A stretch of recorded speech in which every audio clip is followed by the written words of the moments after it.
तो हम बात कर रहे थे 1965 के जो भारत पाकिस्तान युद्ध के बाद जो है स्थिति भारत की ख़राब हुई, आर्थिक दशा ख़राब हुई और जो समझौता ताशकंद में हुआ वहाँ पर लाल बहादुर शास्त्री जी की आकस्मिक मृत्यु हो जाती है और उसके बाद बहुत बड़ा क्वेश्चन, एक के बाद एक दो महान विभूतियों की जो है मृत्यु के बाद जो है एक संकट की स्थिति भारत के सामने फिर आ जाती है कि अब कैसे जो है किस नेतृत्व में आगे बढ़ा जाए। कांग्रेस के सामने ये बहुत बड़ा क्वेश्चन था कि अब कांग्रेस में जो है उत्तराधिकारी कौन होगा कांग्रेस का। तो ऐसे में अब चुनाव आसान नहीं था। जिस प्रकार से पहले के कामराज ने जो प्रधानमंत्री लाल बहादुर शास्त्री को बनाया, अब इतना आसान नहीं था, क्योंकि विपक्ष में या कहिए विरोध में श्री जो मोरारजी देसाई एक आप कहिए कि बम्बई जो प्रांत था उसके मुख्यमंत्री रहे, जो अब महाराष्ट्र और गुजरात में बढ़ चुका है। तो एक बहुत अच्छा नेतृत्व जो है उनका था और केंद्रीय मंत्री भी रहे। और ऐसे में इंदिरा गांधी को चुनौती देने के लिए अब, क्योंकि जो मैदान है उसमें इंदिरा गांधी आ चुकी थी और लाल बहादुर शास्त्री की जो सरकार थी उसमें इंदिरा गांधी जो है वो सूचना मंत्री रही थी और सक्रिय राजनीति में जो है वो इंदिरा गांधी आ चुकी थी। उनके सामने मोरारजी देसाई कुशल नेतृत्व मुख्यमंत्री रह चुके थे, ऐसे में सहमति नहीं बन पाई। चुनाव हुआ, चुनाव में जो कांग्रेस दल का जो नेतृत्व था या कई संसदीय बोर्ड था कांग्रेस का, उसमें गुप्त मतदान के माध्यम से चुनाव हुआ और उस चुनाव में 355 जो वोट थे वो इंदिरा गांधी के पक्ष में आए और 169 जो वोट थे वो मोरारजी देसाई के पक्ष में आए। इस तरह ये चुनाव जो है शांतिपूर्ण तरीके से निपटा और जो नेतृत्व था वो शांतिपूर्ण तरीके से सामने आया इंदिरा गांधी के रूप में। अब इंदिरा गांधी जो है भारत की प्रधानमंत्री थी, लगभग 1 साल जो है प्रधानमंत्री रही। वही समस्याएं जैसा कि 2 युद्ध भारत लड़ चुका था 1962 और 1965 में। गरीबी बहुत ज़्यादा बढ़ चुकी थी, खाद्यान्नों की कमी हो चुकी थी और आप कहिए कि जो विदेश नीति थी वो भी कहीं ना कहीं चरमरा रही थी। जो पंडित जवाहरलाल नेहरू के नेतृत्व में गुटनिरपेक्षता की जो नीति थी और मिश्रित अर्थव्यवस्था को जो भारत ने अपनाया हुआ था वो कहीं ना कहीं अब एक इंदिरा गांधी के नेतृत्व में आने के बाद वो जो इंदिरा गांधी का जो अपना तरीका था शासन करने का, वो क्योंकि उसका अनुभव बहुत कम था, 1 साल का ही आप कहिए उनका मंत्री पद का जो अनुभव था और आगे जैसे ही वो प्रधानमंत्री के रूप में कार्य कर रही थी उसके सामने भी चुनौतियां थी कि किस तरह की अर्थव्यवस्था को अपनाया जाए, क्या गुटनिरपेक्षता की नीति को आगे बढ़ाया जा सकता है। कहीं ना कहीं एक विचारधारा के अगर तौर पे कहे साम्यवादी विचारधारा और पूंजीवादी विचारधारा या उदारवादी विचारधारा, इंदिरा गांधी के सामने ये क्वेश्चन था कि किस विचारधारा को अपनाया जाए। ऐसे में जो इंदिरा गांधी का जो युग था उसमें जो मुकाबला मोरारजी देसाई के बीच हुआ था, कहीं ना कहीं वो जो पार्टी में एक विरोधाभास की स्थिति थी वो सामने दिखाई दे रही थी। इस बार सर्वसम्मति से चुनाव नहीं हुआ था क्योंकि चुनाव लड़ा गया था और 355 और 169 जो है वोटें इंदिरा गांधी और मोरारजी देसाई को मिली थी। सत्ता का हस्तांतरण हुआ, लोकतंत्र की परिपक्वता का दौर भी हम इसको कह सकते हैं कि लोकतंत्र आगे भी कायम रहा। लाल बहादुर शास्त्री ने भी लोकतंत्र को कायम रखा, और कहीं ना कहीं हम जो इतिहास पर अगर नज़र डालें तो इंदिरा गांधी के समय में भी शुरुआती दौर में लोकतंत्र बहुत अच्छी तरह जो है कायम रहा। लेकिन कहीं ना कहीं बाद के दिनों में सभी मानते हैं इमरजेंसी के दौर में कहीं ना कहीं लोकतंत्र को थोड़ी ठेस जरूर पहुंची थी। अगर शुरुआती दौर की बात हम क्योंकि कर रहे हैं, इंदिरा गांधी को सत्ता पर पैर जमाने में लगभग जो है काफ़ी समय लगा था। प्रशासनिक व राजनीतिक मामलों का उनको खास अनुभव नहीं था। एक साल बाद 1967 में लोकसभा चुनाव इंदिरा गांधी के नेतृत्व में लड़ा गया। यहाँ फिर समस्या पैदा हो गई इंदिरा गांधी के लिए, क्योंकि अनुभवहीनता या कहिए कि कम अनुभव आड़े आ रहा था। चौथा आम चुनाव जो है 1967 में हुआ, जो कि इंदिरा गांधी जी के नेतृत्व में लड़ा गया। पहली बार कांग्रेस बिना पंडित जवाहरलाल नेहरू के चुनाव लड़ रही थी, और ये पहला समय था जब भारत की जनता को पंडित जवाहरलाल नेहरू के अलावा किसी और को मतदान करना था, या कहिए कि इंदिरा गांधी या किसी और विपक्षी पार्टी को। इंदिरा गांधी के 1966-67 एक साल की जो उसकी चुनौतियां थी, वो किस तरह उन्होंने उनको पार पाया, और 1967 के वो चुनाव में गई। उससे पहले उनके सामने क्या क्या संकट थे। गंभीर आर्थिक संकट था, बहुत ज़्यादा गंभीर आर्थिक संकट उनके सामने था। और दूसरा जो था उसी समय जो 66-67 में मानसून की जो कमी थी, यानी मानसून सही तरीके से नहीं आया था, फसल अच्छी तरीके से नहीं हुई थी, सूखा पड़ा था, बहुत ज़्यादा सूखा पड़ा था। तो ऐसे में जो फसल है वो अच्छी नहीं हुई थी, पैदावार अच्छी नहीं हुई थी, पैदावार में गिरावट आई थी, विदेशी मुद्रा भंडार में कमी आई थी उस समय, और उसके अलावा औद्योगिक उत्पादन और निर्यात में भी कमी आई थी। एक जो सैनिक जो खर्चे थे, सैन्य खर्चे बहुत अधिक किए गए थे, क्योंकि हम 2 युद्धों से बाहर निकल के आए थे और हमने उनसे बहुत कुछ सीखा। हथियारों की कमी थी हमारे पास, और साथ ही जो सैनिकों की हमारे पास कमी थी। बहुत अधिक मात्रा में सैनिकों की भर्ती की गई और उनको मेहनतनामा दिया गया, जिससे जो है आर्थिक दशा काफ़ी खराब हो गई थी। तो इंदिरा गांधी का जो ये दौर था 1 साल का, उसमें बहुत सारी समस्याओं का भारत की जनता को सामना करना पड़ा, और ऐसे में कांग्रेस के प्रति या कहिए इंदिरा गांधी के प्रति जो है लोगों का असंतोष था, और कहीं ना कहीं कांग्रेस पार्टी में भी वो एक फूट की संभावनाएं नजर आ रही थी, विरोधाभास नजर आ रहा था। एक इसी समय में मुद्रा का अवमूलन हुआ था, मुद्रा का अवमूलन हुआ था। जो अमेरिकी डॉलर का रेट जो है 5 रुपए था, वो जो बढ़कर 7 रुपए हो गया था। तो ऐसे में मुद्रा का अवमूलन भी हुआ था। ये भी एक इंदिरा गांधी के लिए बहुत कठिन परीक्षा थी, और कीमतों में भारी वृद्धि हुई थी। जब वो डॉलर का रेट जैसे ही बढ़ा तो कीमतों में एकदम वृद्धि हुई, खाद्यान्नों में कमी आई, बेरोजगारी का लोगों को सामना करना पड़ा था, और हड़ताल और धरने प्रदर्शन बहुत अधिक मात्रा में होने लगे थे। देश बंद की बातें भी सामने आई थी, और कानून व्यवस्था खराब हो चुकी थी, चरमरा चुकी थी। जन विरोध, जन आंदोलन शुरू हो चुके थे।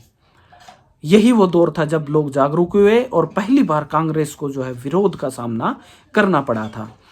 उसी समय साम्यवादी या समाजवादी पार्टी संघर्ष शुरू हो चुका था। मार्क्सवादी से अलग हुई पार्टी मार्क्सवादी लेनिनवादी कम्युनिस्ट पार्टी भी अस्तित्व में आई थी। सशस्त्र कृषक विद्रोह उसी समय हुए थे, हिंदू मुस्लिम दंगे उसी समय हुए थे। लोकसभा में कांग्रेस की जीत हुई, कांग्रेस की जीत लोकसभा में हुई, लेकिन सीटें कितनी मिली? 283, बहुत कम सीटें मिली। और इसके अलावा राज्यों में 8 राज्यों में कांग्रेस को हार का सामना करना पड़ा था। जिनमें से 7 राज्यों में कांग्रेस जो है सरकार नहीं बना पाई थी, और एक राज्य उत्तर प्रदेश में केवल वो कांग्रेस बना पाई थी। कांग्रेस जो है सरकार बना पाई थी, लेकिन वो भी लंबे समय तक नहीं चली थी। इनमें से जो है वोट परसेंटेज जो है कांग्रेस का बहुत ज्यादा कम हुआ, सीटें भी बहुत कम मिली। बहुत सारे जो केंद्रीय मंत्री थे वो हार गए, जिनमें तमिलनाडु से कामराज हार चुके थे, महाराष्ट्र से एस.के. पाटिल हार चुके थे, बंगाल से अतुल्य घोष हार चुके थे, बिहार से के.बी. सहाय हार चुके थे। कुल सीटें 520 सीटों के लिए चुनाव हुआ था, जिनमें से कांग्रेस को 283 सीट मिली थी, जनसंघ को 35 और स्वतंत्र पार्टी को 44 सीटें मिली थी। 44 सीटें कांग्रेस पार्टी को मिली थी, सीपीआई को 23 सीटें मिली थी, डीएमके को 25 और सीपीआईएम को 19 सीटें और निर्दलीय उम्मीदवारों को 54 सीटें मिली थी। ऐसे में अगर हम कहें तो गैर कांग्रेसवाद यहां पर पहली बार नजर में आया। गैर कांग्रेसवाद जो कि 1967 के चुनाव में 8 राज्यों में कांग्रेस बहुमत खो चुकी थी, 7 राज्यों में गैर कांग्रेसी सरकार बनी थी, एक राज्य में यूपी में कांग्रेस जोड़ तोड़ की सरकार बनाई, लेकिन लंबे समय तक वो भी नहीं चली। ये वो राज्य हैं बिहार, केरल, मद्रास, उड़ीसा, पंजाब, राजस्थान, यूपी और पश्चिम बंगाल। इन राज्यों में जो है कांग्रेस अपना बहुमत खो चुकी थी। तो ऐसे में हम दौर पढ़ रहे थे 1967 तक का जो दौर है, और या कहिए कि ये दौर जो है 1971 के अगले चुनाव में जो घटनाक्रम हुआ उसको हम अगले वीडियो में पढ़ेंगे। अब तक हमने जो पढ़ा है वो नेहरू के उत्तराधिकारी के तौर पर आए लाल बहादुर शास्त्री और इंदिरा गांधी के बारे में, कि उनका नेतृत्व किस प्रकार का रहा और उनके सामने चुनौतियां क्या रही, उन्होंने किन समस्याओं का सामना करना पड़ा और उन समस्याओं से बाहर वो कैसे निकले। तो 2 कुशल नेता हम यहाँ कह सकते हैं, 2 कुशल नेतृत्व लाल बहादुर शास्त्री और इंदिरा गांधी जो है नेहरू के उत्तराधिकारी के रूप में सामने आए। यहाँ हम 2 प्रश्नों को, एक तो नेहरू का जो नेतृत्व हुआ है उसके बारे में हम पढ़ेंगे, फिर लाल बहादुर शास्त्री के बारे में हम पढ़ेंगे, और फिर हम जो है इंदिरा गांधी के नेतृत्व के बारे में पढ़ेंगे। और यहाँ एक जो क्वेश्चन आएगा वो गैर कांग्रेसवाद का आएगा। और इसके बाद एक क्वेश्चन हम पढ़ रहे हैं जो है कांग्रेस में फूट के कारण। देखिए 1967 के चुनाव में मिली एक कहिए कि हार, राज्यों में हार और केंद्र में जीत, लेकिन सीटें बहुत कम होने की वजह से जो है कांग्रेस का अस्तित्व खतरे में आया। और अब क्योंकि विरोध के जो बादल है वो कांग्रेस के नेतृत्व पर जो है मंडराने लगे थे। अब हम 1969 के जो है कांग्रेस की फूट या कांग्रेस के विभाजन के बारे में आज हम पढ़ेंगे।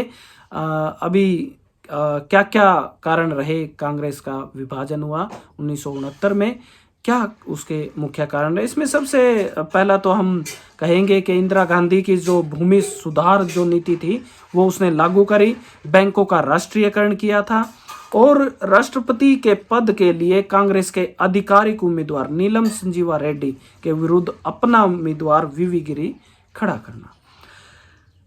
ये कुछ घटनाएं थी। और इनके अलावा निज लिंगप्पा तथा सिंडिकेट ने जो है इन घटनाओं को पसंद नहीं किया, और कांग्रेस में धीरे धीरे जो कलह की स्थिति थी वो बढ़ती गई।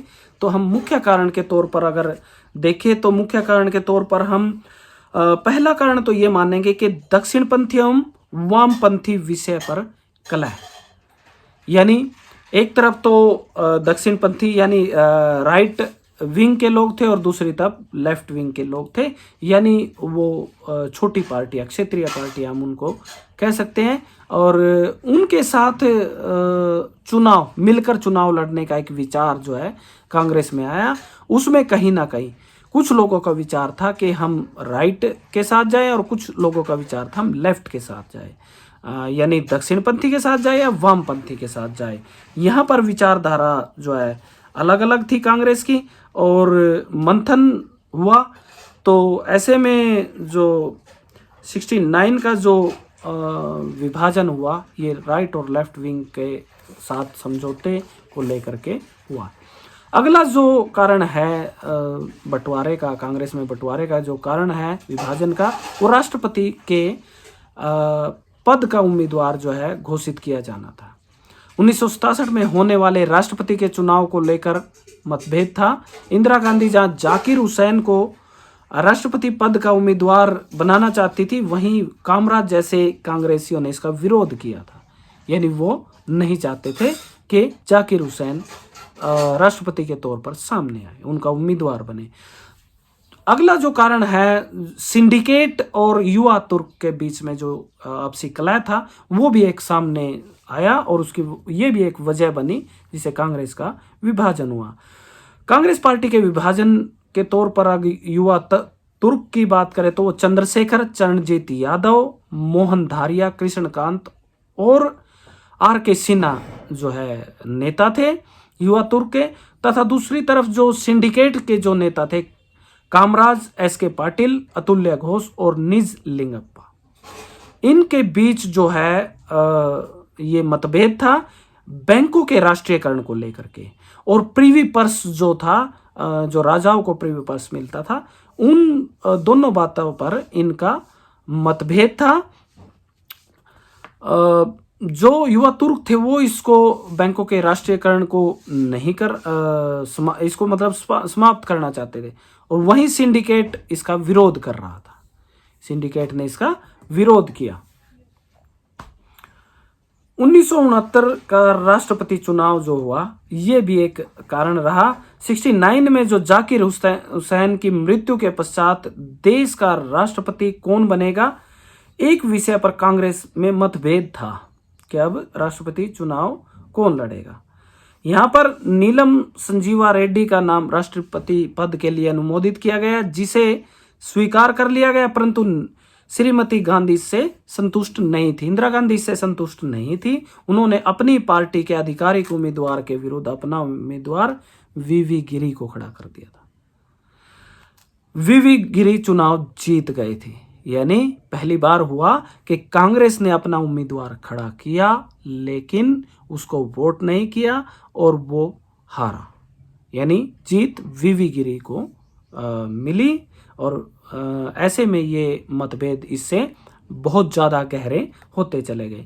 मोरारजी देसाई से वित्त विभाग ले लेना, जैसा कि मोरारजी देसाई के नेतृत्व में वित्त विभाग कार्यरत था और वो अच्छा काम कर भी रहे थे, लेकिन इंदिरा गांधी ने मोरारजी देसाई से वित्त विभाग वापस ले लिया, और ऐसे में जो है कुछ कांग्रेसी नेताओं में विरोधाभास की स्थिति आ गई। सिंडिकेट पर दक्षिणपंथियों के साथ गुप्त समझौते का आरोप लगा। जो सिंडिकेट वर्ग के जो नेता थे कामराज, S.K. पाटिल, अतुल्य घोष और निज लिंगप्पा, उनके ऊपर आरोप लगा कि उन्होंने दक्षिणपंथी विचारधारा को अपनाया, यानी उदारवादी विचारधारा को अपनाने का, यानी उनसे मेलजोल बढ़ाने का प्रयास किया। राष्ट्रपति पद के उम्मीदवार को सेकंड जो स्थान है उस पर जो है दक्षिणपंथी लोगों से विचार किया गया कि आप सेकंड स्थान पर तो हमारी प्रेफरेंस भर ही सकते हैं राष्ट्रपति के चुनाव में। तो ये भी एक बहुत बड़ा कारण जो है रहा कि सिंडिकेट के जो नेतृत्व वाले जो कांग्रेसी नेता थे उनका इंदिरा गांधी के साथ जो है वो विरोध बढ़ता चला गया। इंदिरा गांधी पर साम्यवादियों का साथ देने का आरोप। इंदिरा गांधी साम्यवादी विचारधारा को अपनाने के पक्षधर थी और कहीं ना कहीं इस विचार को वो आगे भी बढ़ा रही थी। ऐसे में सिंडिकेट के जो लोग थे वो दक्षिणपंथी जो विचारधारा थी उसका प्रभाव उन पर देखा जा रहा था। ऐसे में इंदिरा गांधी का साम्यवाद की तरफ जो झुकाव था वो विरोध का एक मतलब तरीका कहिए कि वो विरोध का एक कारण बना। सिंडिकेट द्वारा इंदिरा गांधी को पद से हटाने का प्रयास किया गया। ये भी एक कारण रहा। 69 के कांग्रेस के आधिकारिक उम्मीदवार के राष्ट्रपति चुनाव में हार जाने के बाद सिंडिकेट ने प्रधानमंत्री इंदिरा गांधी को पद से हटाने का प्रयास किया था, परंतु इसके विरोध में 60 से अधिक कांग्रेसी सदस्यों ने निज लिंगप्पा के विरुद्ध अविश्वास प्रस्ताव लाने की बात कही।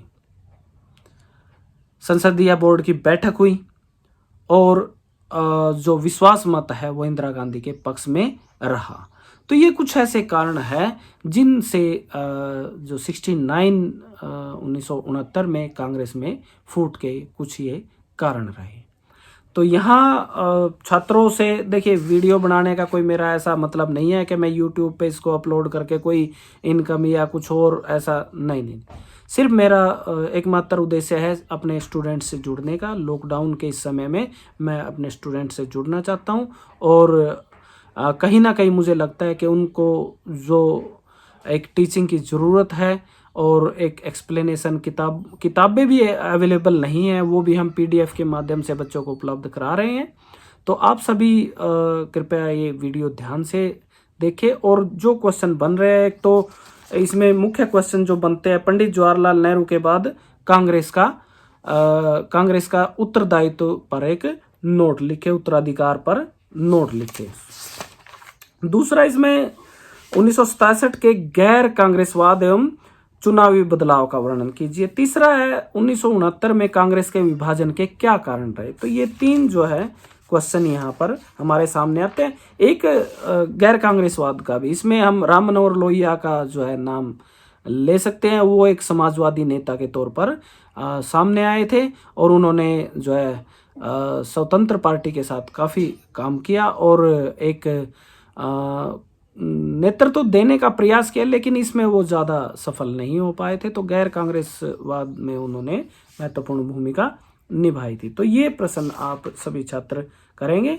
अगला वीडियो जो है हम आपके सामने लेके आएंगे, जो 5वां जो चुनाव है 1971 का, उससे संबंधित या उससे पहले की पृष्ठभूमि कांग्रेस की और कांग्रेस को किन चैलेंजेस का सामना करना पड़ा था, और उसके बाद की जो 1977 तक का जो कांग्रेस का अस्तित्व खत्म होने तक या हार के दौर तक का जो है हम अगले वीडियो में पढ़ेंगे। धन्यवाद।